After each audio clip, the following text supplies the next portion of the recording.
In the mouse, a mouse in the house, a house in the mouse, a mouse. I've got a mouse. That's great. Yesterday I was. I knew we had a mouse. A mice? A mouse? I knew we had at least one mouse because there was grain in my shoe the other day, and there was like a neck pillow that you heat up in the microwave that was all sort of chewed through, and that's where the grain had come from. I knew that was the case, but I was like, fine. I put a bit of polystyrene in the corner. I thought that's probably going to solve the situation. Obviously, it didn't solve the situation. I didn't realise that there's a void underneath this house because we're on a hill and there is a cellar right out the back, but the rest of the house has got 2 or 3 foot of void, really. So, and I didn't realise that when I wasn't living here. Hello, happy Sunday. Yes, hello, Philip. Hello, Fingal. Yes, I didn't realise that when I wasn't here, a rat had got in a hole in the corner from the underside of the house. Probably there's swarming with things under this house, but you don't know about them unless they come out into your house. So I didn't know about that, and I didn't know about the void. But now finding out about it, I looked in the corner, and we have had slugs as well coming in. It's like, where have they come from? There's a giant hole, and people are like, well, you need to put wire wool, or what's a good thing? You can scrumple up bits of foil and stick it down the place that you find the hole. Now, I tried that. We didn't have any wire wool, but I found some foil, scrumpled it up, I shoved it down, disappeared. Kept shoving, disappeared. It's like a never-ending hole. It was like, it's just going down and down and down and down and down. And there's a sort of, there's a cabinet in the corner that's got loads of DVDs that we don't use.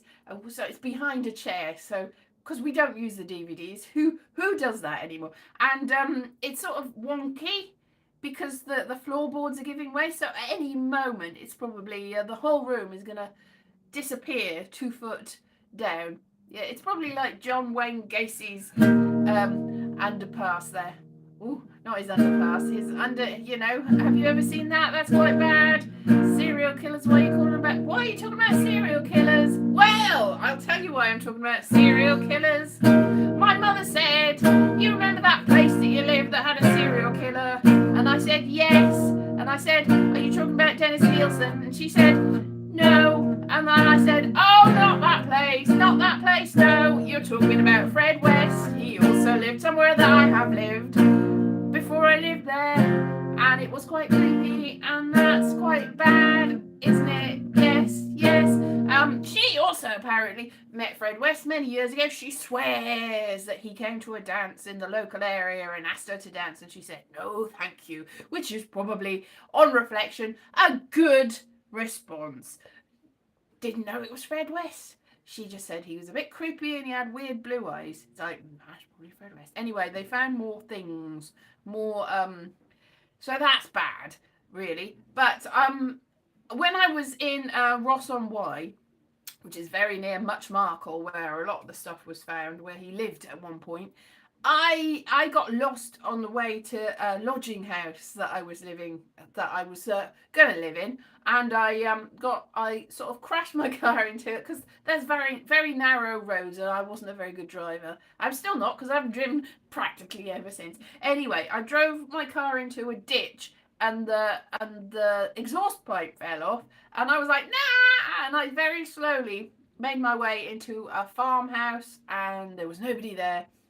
And it was creepy. There was dogs barking. I was panicking because I'm like, I know where I am. This is like near Muchmarcle, isn't it? Anyway, and also the place that I was staying for the first few weeks, it was sort of like a lodging house. There was 4 or 5 different rooms, and the mattress was really lumpy, and it just had a weird feeling. It just felt bad, and I think it was probably the same week that League of Gentlemen was on the television, so I was unsettled in that place. It was very creepy, and I asked for a new mattress because the mattress was poking into my back, and they threw the mattress out the back. And but I heard that actually Fred West had stayed in a lodging house in that area, and I was like, there's things in the wall, I'm sure. Anyway, they they threw the mattress out the back, and I was like, is there going to be something? It's many years later, the American Story hotel one where there's like people buried in the mattresses, but could have been that too. It was creepy. Anyway, they threw the mattress out, and then I left there quite shortly afterwards, and they're like, oh, if we'd known you were going to leave, we wouldn't have got a new mattress. It's like, I'm not the only person in the world. I'm sure other people also want to be comfortable when they're sleeping. But I'm not comfortable here because it really was the creepiest place. Anyway, so that's unfortunate that they found more. Or is it? It's not good that it's good that they found them, but it's not good that they were there to be found. You know what I mean? So anyway, but yeah, when I lived in not Cratchhead, Muswell Hill, that's where Dennis Nielsen was. But he was obviously a long time before I lived there. Yeah. So I was like, it's everywhere that I've lived a place of terror. Because I also lived right on apparently when I lived in Stoke Newington, it was right really near where the Cray brothers lived. And we had some neighbours that lived a little bit up the road that reckon that Jack the Hat McVitie was buried in their cellar. I don't think he was buried, but he might have met his end in their cellar. Hello, Fingal, hello, Philip. Hello, people. Hello. Anyway, so dodgy, and also somebody had got killed on that road, just at the corner of the road, and thrown over a wall a couple of weeks before I moved there. So everywhere that I've ever been, and I lived in Peckham, where very near where all the incidents, if you look up some of the incidents that happened about 25 years ago, very near those. So really everywhere that I've lived has been notorious, and this one's got mice and possibly other things under the floorboards. There's a crawl space I didn't know about. Yeah, big area with crawlies and it could be anything. And the house I used to live, Mount View, I always used to creep me out because apparently it was built by a builder, and I don't know, I felt weird, and it was creepy there, and it was spelled with cabbage. So builders, what do? They use it as a way to hide things. Under the shed we found a big hip bone once, and we took it to the police, and they said, forget about it, it's probably a dog, we don't actually know, put it back where we found it. There's too much to deal with, because it wasn't a police station, it was like police houses, so they're like, we're off duty, don't worry about it. So everywhere I've lived has been a little bit creepy. Maybe it's just me. So that's fun. We're talking about bad things in the world. Anyway, so yes, mice and things under the floorboards. Ooh, fun. So this week I went to Cardiff, and tomorrow I'm going to go to Cardiff. And what am I doing in Cardiff? Nothing, just wandering around aimlessly, mainly going, there's nothing here. And I had my lunch in a cemetery. It's just next to the market. I was like, oh, right, yeah, I saw a video about this. This is where, I think it's St. Mary's. This is where they dug up all the graves and then put them under the path. So you can walk right through and you can eat your lunch sitting on top of probably somebody's plague bones. So that's fun. So yeah, I had my lunch in the park, which was actually a cemetery. That was fun. Not fun, but that was a thing, because I couldn't find anywhere, because you can't, if you're staying overnight, they've changed the rules in Travelodge that you can only check in at 3 o'clock unless you give them extra money. It's like, I'm trying to save money, I'm not spending £15 extra just to check in. So after I had my lunch, I went to the place and I was like, I'm just going to sit down in the sort of bar area, and they're like, yeah, right. And then another couple, it's just me, a couple came and they sat down and they said, oh, can we buy coffee? And they said, oh, you can just help yourself to coffee, because the breakfast bar was over, and the chocolate bar, the coffee machine was open. So I was like, oh, good, I'm glad you asked, because I was going to ask about coffee too. I got free coffee, yay. That's goods because I'm not paying for breakfast. It's too expensive. Yay! And it was very full apparently at the weekend because there was a rugby match and we were just fielding calls going, nope, no room at the inn. And there was a lady that was obviously in longer term accommodation. Then they were moving her room, so I was like, ew. So, like she was moving from one room to the other before the social worker came or something, and they were being very unhelpful to her. And she was like, I'm disabled, I can't move my stuff to the other room. And I was like, oh, I can help her. Got nothing to do for 2 hours because I haven't checked in. They're like, no, go away. I'm like, okay. But I was willing to help her and sort of prevented from, they were like, nope, don't interfere. But I think she would have wanted me to. And also, while I was sitting there, somebody came up to her and said, hey, have you ever been to the castle? And she's not. I think she was American. She's like, no. And not in American accent here, but she had one.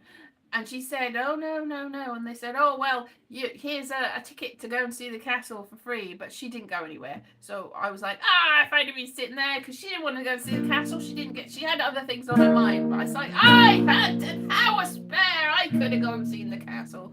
But I haven't seen the castle. It's just like, she didn't want it. She's just, thank you very much. And then she just stayed there. So she didn't see the castle before 4 o'clock. And neither did I. I just sat there drinking my free coffee going, And then I had a walk to, I saw somebody I hadn't seen for ages who I used to do improv with. Because I was like, she was there for a conference or something. And I was there for an evening meeting. And there was no way that we were going to meet. But I'm like, there's a half an hour that I can walk for. So as soon as I checked in, I was like, I'm going to walk to Chapter Arts Centre, which is apparently very near. Look, I go up this road and then I turn the corner and then I'm there in 28 minutes and it takes 17 by bus. I'll walk. Unfortunately, I looked at the map and then I closed the map and I didn't have internet or Wi-Fi and I didn't keep the map open. Very importantly, because GPS, you can track it on the map, but I didn't do that because I was like, well, I know where it is. I don't need that. It's just straightforward, up the road and down the road, and then I'm there in 28 minutes. Anyway, unfortunately, they'd knocked a load of buildings down at the corner of a road, and I got all turned around. I'm like, this is the road, isn't it? There's no street sign. I'll just keep walking down this road because it's supposed to be Cowbridge Road. And something said it was Cowbridge East Road. Cowbridge East Road apparently is not actually Cowbridge Road. So walk and walk and walk and walk. For about half an hour I walked. And I'm like, I'm nowhere. Can't see it. So I asked a young lad in the street and he said, what are you talking about? He didn't know what I was talking about. So then I went in a one-stop shop and the woman there very kindly looked it up for me and went, you're 28 minutes away from it. And I'd been walking for half an hour, so I had to walk all the way back. So I was very tired, but I did see my friend that I hadn't seen for ages for about 20 minutes and we caught up and then she drove back to where she is living now. And I was like, ugh. But at least I caught up. I socialized. I met people that I haven't seen for years and years. And we did improv and it was fun and so a few people that are slightly more famous than us were part of the improv troupe, but strangely when it came to doing the actual gigs they were like, no, we're all right, you just do the gigs, we don't want to be seen with you. So the four of us, I think it was Ollie and Chukwe, sorry, I can't even say people's names, it's so long since I've seen them. And this person and who else? Nelson de Gueva. I can't pronounce anybody's names. I've lost the ability to talk anymore. Anyway, and other people. In L. Thompson apparently, and Donald Mack and Imran Yusuf. At least two of those people have been on the television since then. Yay! So that's fun. Yeah, you people here. Anyway, so that was fun. And then I did I was so tired. I walked so much. Now I'm trying to lose weight and do more exercise. And I, at the beginning of the day, went, because I'd already walked to the station in the first place. So it was 28 minutes to the station. And then I thought, I'm wandering around all day and then wandering around and I 28 minutes the wrong way and another 28. So I did a lot of things. So I was, after 28 minutes, I had only done 3,000 steps the first part of the day. I was like, it takes a lot to get 10,000 steps. I'm never going to do that. But I did 18,000 by the end of the day, which is quite a lot, yes. But not actually losing any weight. It's all the stress. Eating mice. I'm not eating the mice. But how I fixed the mice problem is everyone was like, put the stuff down. Anyway, I shoved, go back to the story, you don't want to know. I shoved all the foil down the hole. It disappeared, it disappeared, it disappeared. So much foil down the hole, down the hole, down the hole. Whitby steps. Whitby steps, yeah. Anyway, down the hole, yes. Renfield. And then I was like, it's not helping, is it? And somebody said put super glue, and I was like, I've got no super glue. But I was like, what can I find? I was like, I'll tape it up.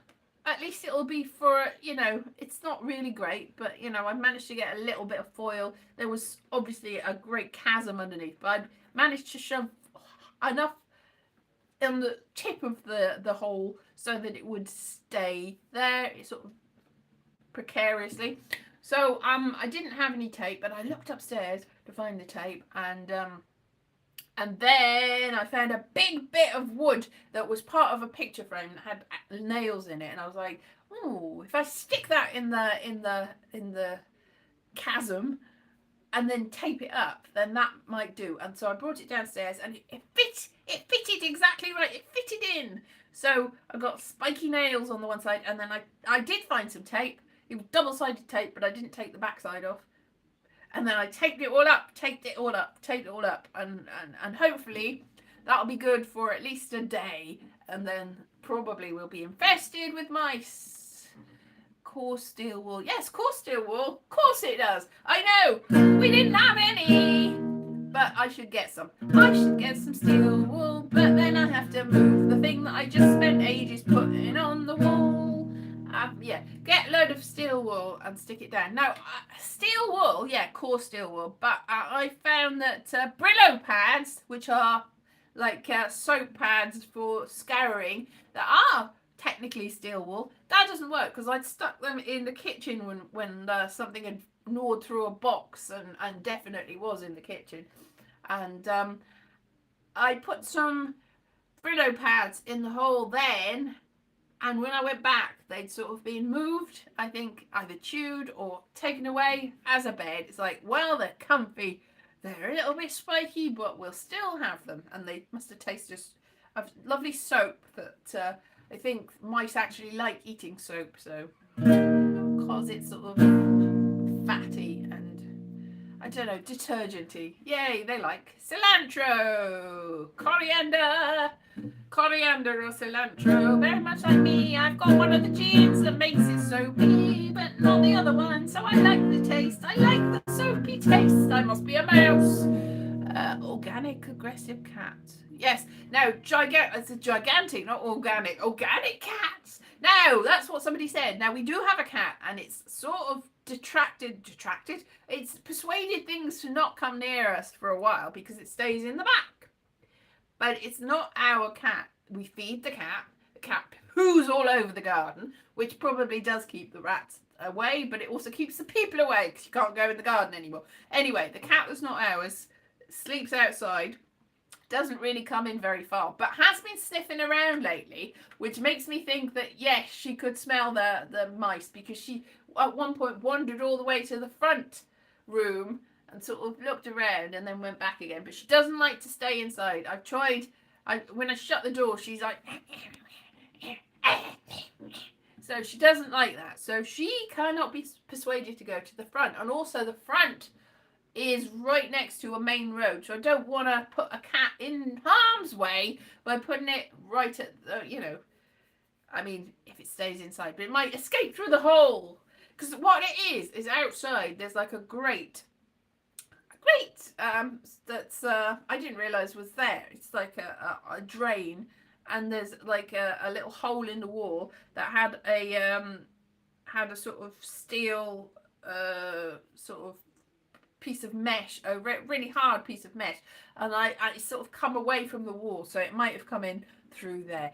So yeah, there's loads of ways that it could come in, yes. And also the way that this is, I don't know whether you've ever seen Shooting Fish, which is a British film from the early 2000s, where two lads have the amazing idea of going to terrace houses and offering everyone some insulation and putting it, and because the way that the terrace house in that place was that it was like one long attic through all of the terraced houses, and so they put it in the one attic and then they'd go to the next door and then they'd move it up. So what so this house isn't exactly like that, but we do share an attic with the next door. So if they've got things and we've got things, things can scurry underneath. And I think the chasm underneath is probably joined up as well. There's probably a rat run for the whole of this terrace, and there's about 20 houses. So there's a lot of places where these rodents can go. So it's not going to get rid of them, but might make them stay away from here. Also got a sonic thing that somebody says doesn't work, but it might work with the addition of a big piece of wood with nails in it and loads of foil stuffed down a hole and tape all over the front. It might work for a day or two before I realise that it was never going to work, and then I have to do it all over again. But I've achieved something. But I'm a little bit allergic to mice because do you remember my Peckham days? And mice were everywhere. I think they were crawling all over everything that I owned, and I didn't realise that they were crawling over everything I owned, and I was very ill from being covered in mice things. And we did have a cat at one point, but Crystal, Sapphire, yeah, who was a Bengal cat, yeah, and a cat with hands. So we did have that when Marisha lived there, but then Marisha moved out and so did the cat. And then the mice moved in. So it was just me and the mice. I had flatmates and then I had mice mates. Mice flatmates. They were everywhere. They came out of the bath. And I'd lain on the bath floor when I was making Vessel Virgin, the film, and I didn't realise that there were probably rats and mice droppings all over the floor because it was dark and there was no light in there because I didn't have any light in half the house, and it was very, very freezing in the fridge. It was so cold in the kitchen that the fridge broke because it was warmer in the fridge than outside of the fridge, because that's what happens. If it's so cold outside, the fridge just turns itself off because it's temperature balanced. It's like, well, it's colder outside than it is in. Let's not bother working. And then all my stuff rotted. It's fun. What fun. What fun. Fun. Oh, the olden days. How great they were. So yeah, things aren't great at the moment, but at least I'm not overrun by mice. Oh, hang on. Yes, I am. Oh. Everything returns to the way it was, really. Yes. What on earth? I love fun too. Isn't fun? Fun. Till your daddy texted you right away. Yes. Oh my goodness me. And I should be working on my Edinburgh show, but I've forgotten. This week I was like, oh yes, I started it and then I left it again. But at least I've got a little bit of structure and I've got something to fill in. So, I've got slides and this is where I can put particular videos and that. Oh, this week, another place that's not here has put a thing in where you get AI remixes automatic and you have to turn everything off on every single video. And it's fucking... I've just sworn, frass and you have to go into every video and turn it off if you don't want the AI remixing. And obviously I do not want the AI remixing. No, do not use me for training. You probably already used me for training. To be honest, but I was in two minds. I put a thing up because I was thinking some of the videos that I've got, if used for AI training, are going to warp the whole training and make it even less useful than it is now. And it's pretty useless now because they tell you nothing but misinformation and rubbish and lies. It's going to be even worse if they're not going to just use me, but the more you can poison the well and the algorithm, whatever it is, the training model that they have, the more you can ruin it, the more happy I will be. Let's ruin it all. Everyone's like, actually, everything's AI. Every time you put on this app, you're doing AI. It's like, well, if you want to call that AI, yes, fair enough. There's a lot of automation. There's a lot of automatic stuff. There's a lot of algorithms behind things. There's a lot of stuff. But what I'm talking about is generative AI that has stolen everybody else's stuff and then vomited it all back up. I do not like that, especially when you have stolen all my stuff. Everybody else's stuff as well. I do not like that. I do not like you putting things out of business. I do not like you stealing. I do not like people stealing things. I am a hypocrite. I'm sure I've stolen things in the past, but it's bad and wrong, and I feel bad and wrong about it. Yes, everybody has done stupid things in the youth. All of us have stolen some chewing gum from a grocery shop when we were 3 and got told off about it and then have to give it back, and that was really embarrassing and terrible and traumatic. And it's like, but I'm a child! Can't you let me get away with it? No, my mum made me come back and apologise to the shopkeepers. It was in the co-op in Garndiffer, which is the town where my grandmother, village, place. Well, I don't know whether it's a town or a village. It had some shops. It used to have a lot. It used to, I think, probably be a proper town with like a working men's hall and a cinema and all sorts of stuff. And it's not as, because all the mining that was in the area closed, so it's not really big anymore. But still had a co-op. That one time there was like co-op everything. There was like a co-op shoe shop, and there was a co-op electrical goods shop, and there was a co-op grocery shop, and all sorts of things. Co-op. The whole of the town had co-ops. And then one day, I remember when I was a child, co-op had a reorganization and they closed all the stuff that wasn't the grocery shops, and so they had a big sale and sold everything off. Oh no. And then they closed all the co-ops everywhere except for the grocery shop. That's still there. But yeah, I should probably, so I was never allowed to eat chewing gum, use chewing gum, and I resented it. I resent it when people say that I can't do things that I think I justifiably should be allowed to do that. So that's not good. Criminal mind. I've got a criminal mind. I do things that I shouldn't do. I feel guilty about it. I don't do things that I shouldn't do anymore because I just feel so bad. I'm like, you shouldn't do these things. They're all bad. The guilt.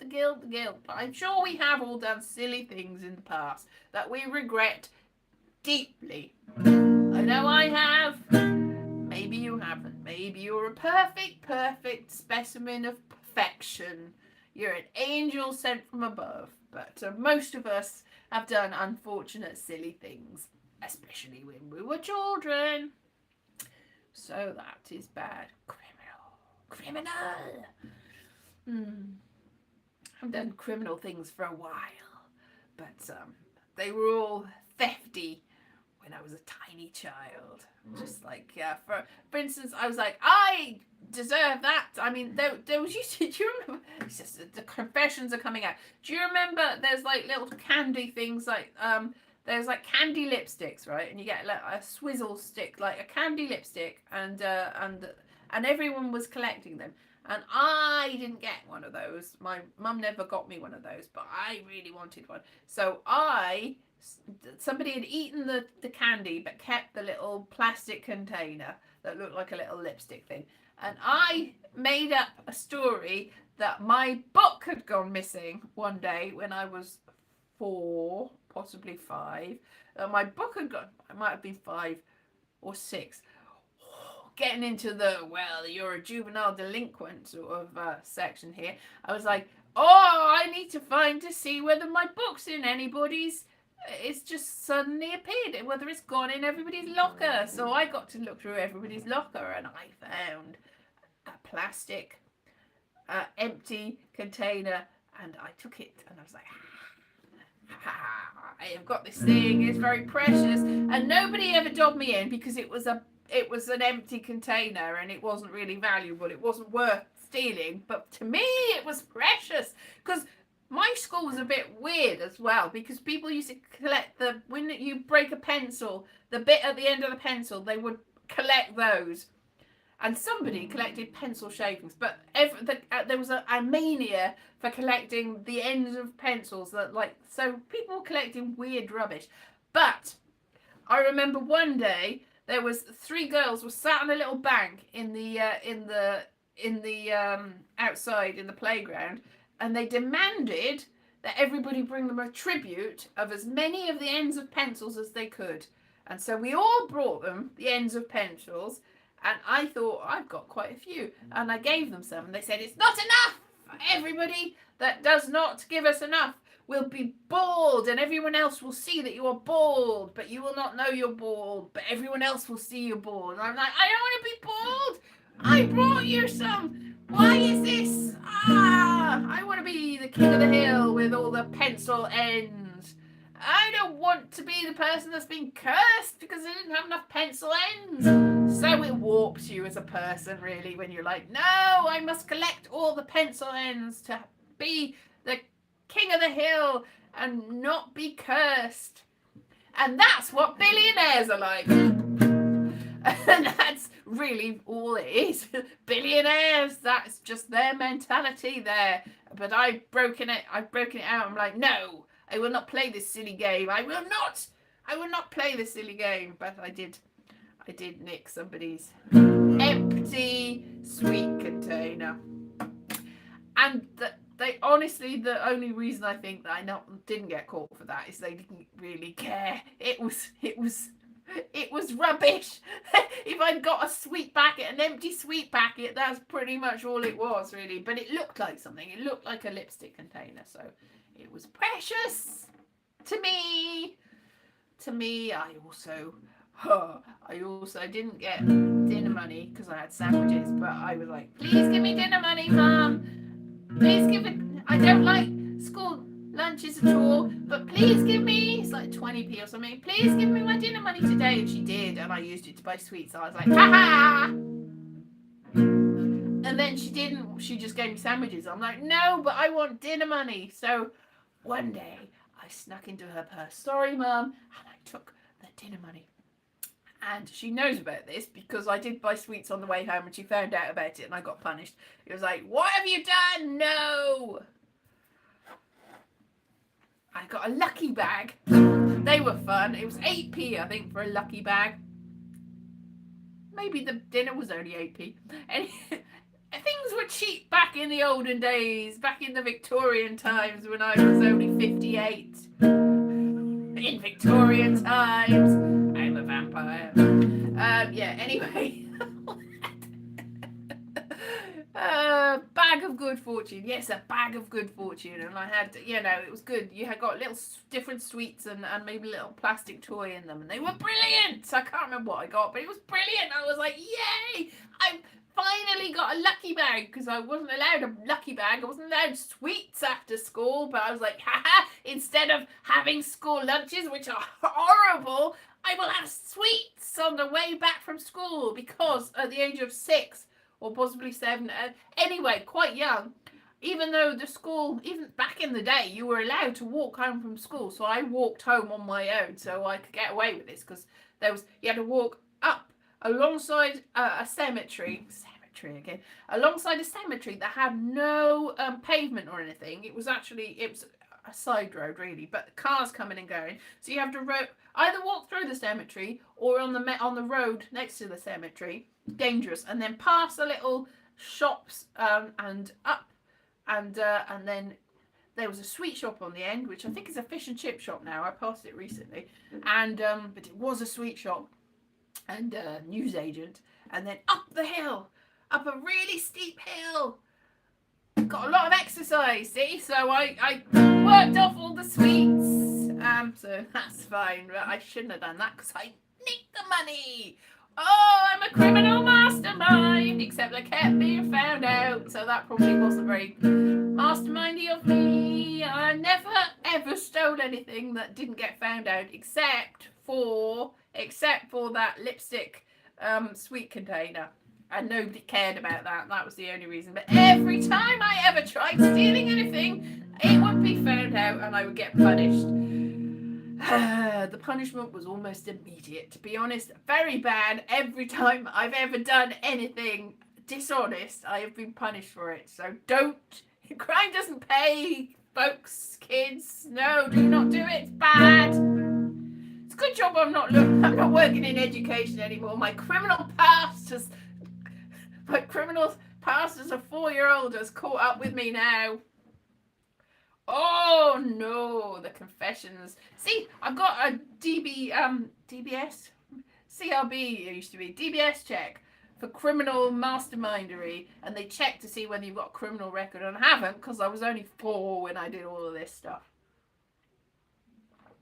It's good that I kept it in the past. Leave it off. Don't talk about it if you're a minor. I was a minor down the mines. La la la la la. No, it wasn't. So the chewing gum and the sweets, the lucky bag. I didn't steal the lucky bag from the shop. My mum found out about the money, so she knows about it. She did know it. She's forgotten about it probably. That's a long time ago. She did find out about it, and she was not happy. Don't do things that are bad. Is the answer to that. It's very bad. Oh no. Anyway, yeah. But anything worse than that is very bad indeed. You know, if you can make amends fairly quickly and it's only like 20p, then it's probably in the end all right. I mean, you know, like Les Miserables, go to prison for 25 years for a loaf of bread. That's a little bit extreme, but yeah. The guilt follows you forever. The guilt.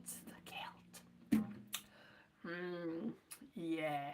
So don't do bad things. Anyway, 37 minutes I've been talking about my criminal past and mice. So yeah, I'll see you again next week, and I hope that you're not too shocked by my terrible, terrible misdemeanors.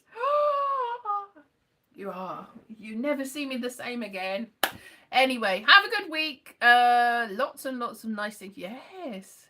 No more mice. Exactly. No more mice, and no more stealing bits of old tat from people's lockers that they didn't want anyway because it's rubbish. No more doing that.